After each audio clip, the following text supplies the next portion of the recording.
Dans cette vidéo, vous allez découvrir le nom de 3 entreprises qui versent un dividende tous les mois et qui peuvent être très intéressantes pour votre portefeuille en 2025, surtout si vous avez pour objectif à long terme de pouvoir vivre de la bourse et surtout vivre de vos dividendes. Avant de vous donner le nom de ces 3 entreprises, je vais d'abord vous dévoiler quels sont les éléments les plus importants à regarder quand vous analysez une action pour savoir si le dividende va être solide et surtout si l'entreprise est solide et continuera de payer et surtout d'augmenter le dividende tous les ans. Donc la première chose à vérifier avant d'investir dans une entreprise qui va verser des dividendes, c'est le taux de distribution. C'est-à-dire quel pourcentage des bénéfices ou du free cash flow cette entreprise va redistribuer aux actionnaires sous forme de dividendes. Plus il est élevé, moins l'entreprise pourra l'augmenter si elle a moins de croissance et surtout, moins l'entreprise a de marge de manœuvre. Donc il faut faire très attention. Ce que vous pouvez observer généralement, c'est que les entreprises qui sont très matures vont avoir des taux de distribution assez élevés parce qu'elles ont déjà une belle place sur le marché et plutôt de croissance. Et les entreprises qui sont assez jeunes vont avoir des taux de distribution assez faible. Il faut comprendre aussi que la norme de ce taux de distribution varie d'un secteur à un autre. Par exemple, dans le secteur de l'immobilier, c'est normal d'être à 80-90% de taux de distribution parce que c'est une des lois qui les oblige, surtout aux États-Unis, à avoir un taux de distribution élevé. Dans la tech, ce sera beaucoup plus problématique si on a 80% de taux de distribution. On sera plutôt sur les taux de distribution inférieurs à 40%. Idem pour le secteur bancaire, on voudra inférieur à 40%. Donc il ne faut pas que vous regardiez uniquement le taux de distribution en lui-même, mais que vous le compariez au taux de distribution normal pour le marché, pour le secteur dans lequel se trouve l'entreprise. Le deuxième élément à regarder après le taux de distribution, c'est le niveau d'endettement de l'entreprise et surtout la dette à long terme. Parce qu'une entreprise qui va avoir de la dette, qui est plus ou moins normale, le problème c'est quand on a une dette qui est trop élevée, surtout par rapport à ses bénéfices. Le meilleur ratio pour ça, c'est le ratio dette nette par rapport à l'EBITDA ou par rapport au free cash flow. Okay, le plus simple à trouver en général, c'est par rapport à l'EBITDA. Ça vous permettra de voir combien de temps, combien d'années une entreprise peut rembourser sa dette par rapport à ses bénéfices. Là, encore une fois, il n'y a pas une norme pour toutes les entreprises, c'est plus par secteur. En règle générale, vous voulez éviter que ce soit supérieur à 3, sauf pour certains secteurs comme le secteur des foncières cotées ou encore le secteur des services aux collectivités, où là, on peut monter à 5,5 voire 6 pour certaines entreprises. Mais en règle générale, vous voulez que ce soit inférieur à 3 parce que ça veut dire que l'entreprise peut rembourser sa dette en 3 ans. Si elle peut facilement rembourser sa dette, elle n'aura pas de problème à continuer de verser ses dividendes. Okay, surtout si vous cumulez ça en plus avec un taux de distribution assez faible. Et le troisième point que vous pouvez regarder par rapport à ce dividende, c'est l'historique de distribution. C'est-à-dire qu'une entreprise qui a pour habitude d'augmenter son dividende tous les ans, eh bien, en général, elle sera beaucoup plus fiable qu'une qui va l'augmenter, ensuite le baisser un petit peu, le réaugmenter beaucoup plus, le rebaisser un petit peu, même si les deux, visiblement à long terme, elles croissent, ok, eh bien, celle qui va le faire tranquillement mais sûrement, en général, apportera de meilleurs retours pour les actionnaires. Ce point étant fait, découvrons les 3 entreprises, dont une, la dernière, que j'avais dans mon portefeuille il n'y a pas si longtemps que ça. La première entreprise n'est autre que Realty Income, c'est probablement une des plus connues dans les entreprises qui versent un dividende mensuel parce qu'elle est appelée The Monthly Dividend Company, c'est un surnom qu'elle a eu. C'est tout simplement une foncière cotée aux États-Unis, donc ce qu'on appelle des REIT. Et clairement, c'est le leader incontesté avec plus de 13 000 propriétés. Aujourd'hui, le rendement du dividende par rapport au prix de l'action est à 6%, ce qui est très intéressant. Ils ont plus de 1270 clients. Ils sont dans 85 industries différentes. Ils ont une capitalisation boursière de plus de 40 milliards de dollars, ce qui en fait une très belle entreprise. Quelque chose qui est très intéressant avec cette entreprise, c'est son business model qui ont un triple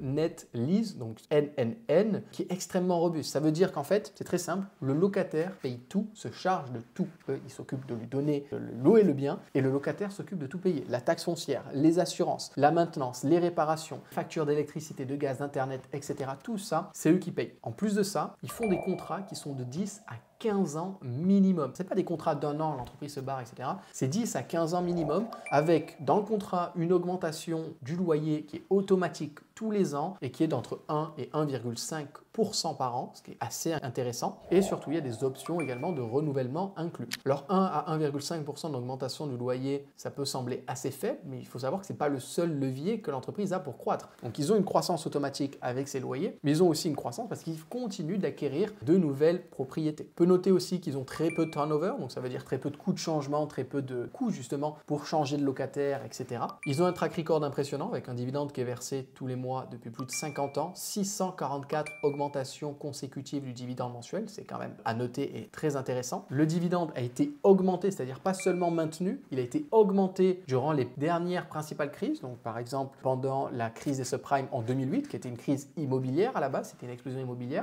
L'entreprise a très bien géré ça et a même augmenté ce dividende pendant cette période, ou encore pendant la pandémie où tout le monde est resté chez soi, les entreprises ne bougeaient plus trop, eh bien ils ont quand même pu augmenter leur dividende parce que ce n'est pas du tout du B2C, c'est-à-dire ils ne louent pas leurs propriétés à des clients particuliers, ils les louent à des entreprises. Depuis que l'entreprise a été introduite en bourse, elle a apporté un rendement pour les actionnaires de 14% par an, ce qui permet de battre les indices comme notamment le S&P 500. Les clients, disons, de l'entreprise sont également assez bien diversifiés, que ce soit géographiquement ou d'un point de vue des secteurs. D'un point de vue géographique, ils sont dans les 50 ou 51 États des États-Unis, ils sont présents, et également au Royaume-Uni depuis 2019 et en Espagne et Italie avec une acquisition qu'ils ont fait d'une foncière qui s'appelle Verate. Leur tableau de clients est également très diversifié. Il n'y a pas un client qui représente plus de 2 ou 4% de l'entreprise, donc ça veut dire que même s'il y en a un qui se barre, ça va continuer de toucher les loyers, ça ne va pas faire s'effondrer 20% du business ou 30% du business, donc ça c'est très intéressant. Et surtout, c'est de très très gros noms. On a parmi les clients FedEx, le plus gros client, il me semble que c'est Walmart, on a Dollar General, on a CVS, on a vraiment de très très très gros clients, donc des personnes qui sont capables de payer et d'assurer ces contrats sur des si longues durées. Pour ce qui est de leur avantage compétitif, il est très solide parce qu'au vu de leur taille,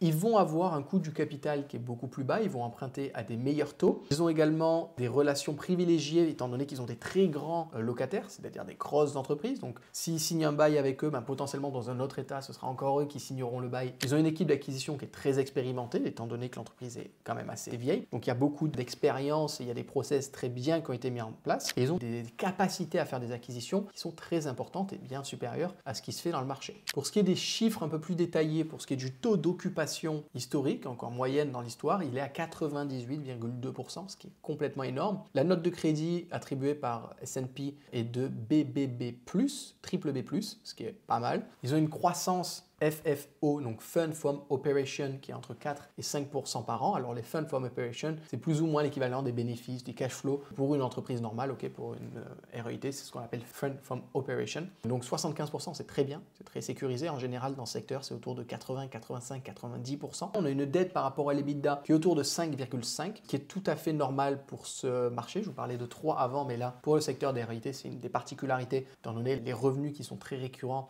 qui sont très prédictibles. Ils ont des endettements plus élevés, donc on est à 5,5, c'est très bien. Coût moyen de la dette qui est inférieur à 4%, donc pareil, ils ont des très très bons taux, surtout pour les États-Unis, et une durée de dette qui est aux alentours de 7 ans. Donc c'est vraiment pas mal, l'entreprise est très très bien gérée, elle existe depuis très longtemps, le dividende fiable, ils sont extrêmement bien positionnés. Si tu veux toucher des dividendes tous les mois, cette entreprise peut être pas mal à observer et à ajouter dans ta watchlist. La deuxième entreprise est entre guillemets un concurrent de Realty Income, il s'agit de Agri Realty avec un rendement du dividende sur le coût de l'action qui est à 4,33%, ce qui est moins que Realty Income mais qui est pas mal, et vous allez voir la différence entre les deux et surtout pourquoi ça peut potentiellement être pas mal sur Agri Realty également. Donc cette REIT est spécialisée dans le Retail Net Lease, donc ils ont environ 2000 propriétés, plus de 300 locataires et présents dans 48 États américains. Donc ils sont un peu moins présents que Realty Income mais ils sont quand même assez gros. Ils ont une stratégie d'investissement qui est entre guillemets connue pour être très disciplinée parce qu'ils vont avoir des locataires, ils vont les sélectionner pour qu'ils aient une sorte d'investment grade, et que c'est les locataires qui sont le mieux placés pour pouvoir payer, ceux qui ont des très bonnes notes de crédit et qui sont d'excellentes entreprises qui ont très peu de chances de faire faillite. Ça veut dire qu'ils vont toucher leur loyer, ils vont vraiment avoir de quoi faire rentrer de l'argent tous les mois et ça c'est très bien, et 67% de leur portfolio est sur ce type d'entreprise. Donc dans les locataires, on trouve encore une fois Walmart qui est leur plus gros locataire, on a Kroger, Dollar General, TJX Company. Ils privilégient beaucoup les secteurs défensifs de l'économie comme l'alimentation, les pharmacies, les dollar stores et les home improvement stores, des endroits où on peut avoir des choses pour améliorer disons, son intérieur. Donc ils ont vraiment des très très gros clients et ça c'est quelque chose qui est bien. Pour ce qui est de l'équipe, ils ont un management qui est stable et expérimenté. En 2023, ils ont fait pour un peu plus d'1,5 milliard d'acquisitions, ce qui permet de récupérer pas mal de loyers et d'augmenter un petit peu le dividende. Ils ont également un dividende mensuel qui est assez attractif, 4,3% par an à l'heure actuelle, versé tous les mois. Le dividende a été augmenté chaque année depuis que l'entreprise a été introduite en bourse. Ils ont également une couverture qui est très conservatrice et qui a un potentiel de croissance important, un peu plus que Realty Income étant donné que l'entreprise est plus petite. Pour ce qui est des chiffres, ils ont un taux d'occupation supérieur à 99,5%, ce qui est excellent, un credit rating de triple B par S&P, ce qui est bien également, une croissance des funds from operation entre 5 et 6% par an, ok, c'est un peu plus que ce que proposait Realty Income, un ratio de distribution qui est lui aussi autour de 75% des FFO, pareil que Realty Income, c'est très bien, une dette sur EBITDA, là, elle est un peu mieux que Realty Income parce qu'on est inférieur à 5, alors que Realty Income, c'est plutôt 5,5, donc ça, c'est pas mal, et une échéance moyenne de la dette qui est supérieure à 8 ans, et surtout un coût moyen de la dette à 3,5%, le Realty Income est à 4%, donc là, encore une fois, c'est pas mal aussi, leur dette leur coûte moins cher. Alors, on va voir, étant donné que ces deux entreprises sont plus ou moins concurrentes, quels sont les avantages d'investir dans l'une ou dans l'autre. Alors, les avantages pour Agri Realty par rapport à Realty Income, c'est qu'ils sont un plus petits, donc ils ont potentiellement un plus gros potentiel de croissance. Okay, donc, si vous voulez être plus dynamique, avoir un peu plus de croissance, ce sera peut-être plus intéressant ici. Ils ont un focus sur le retail qui est beaucoup plus prononcé et un management qui est plus jeune et plus dynamique. Okay, ils veulent faire des acquisitions, ils veulent grossir. Maintenant, d'un autre côté, ils ont une concentration qui est plus importante sur certains locataires. Alors, ça peut être bien comme ça peut pas être bien. Il faut vraiment étudier les locataires pour ça, parce qu'être trop concentré sur certains locataires, s'ils sont amenés à faire défaut, ça peut poser problème. Donc, il faut regarder quels locataires sont les plus importants et surtout étudier est-ce que les locataires qui sont importants peuvent toujours les payer correctement. Ils ont moins d'historique que Realty Income, auquel l'entreprise est plus jeune, il y a moins d'historique et moins de diversification sectorielle que ce que peut avoir Realty Income. Donc, quand on voit les deux, j'aurais envie de dire potentiellement pourquoi pas investir dans les deux. Moi, j'en ai aucune des deux dans mon portefeuille, je tiens à le dire par souci de transparence, je n'ai aucune de ces deux entreprises dans le portefeuille. Mais visiblement, si tu veux du gros dividende et plus de stabilité, potentiellement Realty Income, si tu veux potentiellement un peu plus de croissance et prendre légèrement plus de risques, a priori, ce serait plutôt Agri Realty. La dernière entreprise de ce top 3 est Main Street Capital. Donc là, on est sur une société plutôt financière avec un rendement de dividende de 5,14% annuel, ce qui est vraiment pas mal. J'avais acheté cette entreprise il y a quelques années, je l'ai revendue cette année parce que j'ai fait une très belle plus-value dessus et surtout que je voulais allouer le capital à d'autres actions que j'estime pouvaient avoir potentiellement une meilleure performance sur le long terme et qui étaient moins focalisées sur le dividende. Mais pour quelqu'un qui est focalisé sur le dividende, ça peut être très intéressant et vous allez découvrir pourquoi. Donc dans l'idée, ce que fait cette entreprise, c'est qu'elle fait du prêt aux entreprises moyennes. Donc on n'est pas sur les très grosses entreprises, on n'est pas sur les toutes petites entreprises, c'est vraiment du prêt aux entreprises moyennes, en général qui font entre 10 et 150 millions de revenus. Ils ont plus de 200 entreprises en portefeuille et ils investissent soit via de la dette, soit en prenant de l'equity, ok, donc ça veut dire en prenant des parts dans les sociétés et ensuite soit ils toucheront des dividendes grâce à ça, soit la valorisation du portefeuille augmentera et ils pourront revendre leurs parts. Ils ont une structure qui est assez unique dans cette industrie parce qu'ils font de la gestion interne alors qu'en général les autres entreprises, les concurrents, entre guillemets, vont faire de la gestion externe. Donc ça c'est quelque chose déjà qui leur donne un avantage parce que ça leur permet d'avoir des frais de gestion qui sont les plus bas du secteur, donc très peu de frais de gestion. Ils ont aussi un meilleur alignement d'intérêts parce que le management possède plus de 150 millions de dollars d'actions. Ok, donc ça veut dire qu'ils sont totalement skin in the game. Les managers, soit ils performent bien, les entreprises performent bien et ils gagnent de l'argent, soit ils sont nuls, l'entreprise baisse et eux ils perdent de l'argent. Donc ils ont vraiment tout intérêt à ce que ça fonctionne bien. Il y a une culture d'entreprise qui est assez exceptionnelle, qui est très marquée dans cette entreprise. Ils ont également un très beau track record, ok, avec un NAV par action qui est en croissance constante, donc c'est-à-dire la valeur des actifs nets qui est en croissance depuis un moment, c'est constant, donc ça c'est très bien. Ils ont un dividende mensuel qui n'a jamais été coupé, ça aussi c'est très intéressant. Dividende supplémentaire 2 fois par an, c'est-à-dire qu'ils font des cadeaux, c'est-à-dire qu'en général au lieu d'avoir un dividende tous les mois, tu as des dividendes bonus, des dividendes cadeaux assez régulièrement et qui sont à 2 fois par an, ce qui permet d'avoir potentiellement un bien meilleur rendement et d'aller chercher un peu plus que 5% par an. Ils ont une performance qui est supérieure à tous leurs concurrents, donc ils ont vraiment un très bel avantage compétitif et surtout ils apportent de très beaux rendements pour les actionnaires. Pour quelques chiffres, on a une valeur des actifs nets par action qui est supérieure à 25 $, ce qui est très bien. Et surtout, on a un ROE, donc retour sur capitaux propres, supérieur à 12%, ce qui montre qu'ils font du très bon travail. En général, on veut que les entreprises soient supérieures à 10 voire 15% en fonction du style d'entreprise. Mais là, pour une entreprise à dividende, supérieure à 12%, c'est très bien. Donc, ce qui fait que cette entreprise est globalement assez exceptionnelle par rapport à ses concurrents. Ça va être les coûts du capital qui sont parmi les plus bas du secteur. Et ça, c'est très intéressant, surtout quand on fait de l'investissement. Ils ont un réseau de sourcing propriétaire, donc ça veut dire qu'ils peuvent sourcer des deals très bons.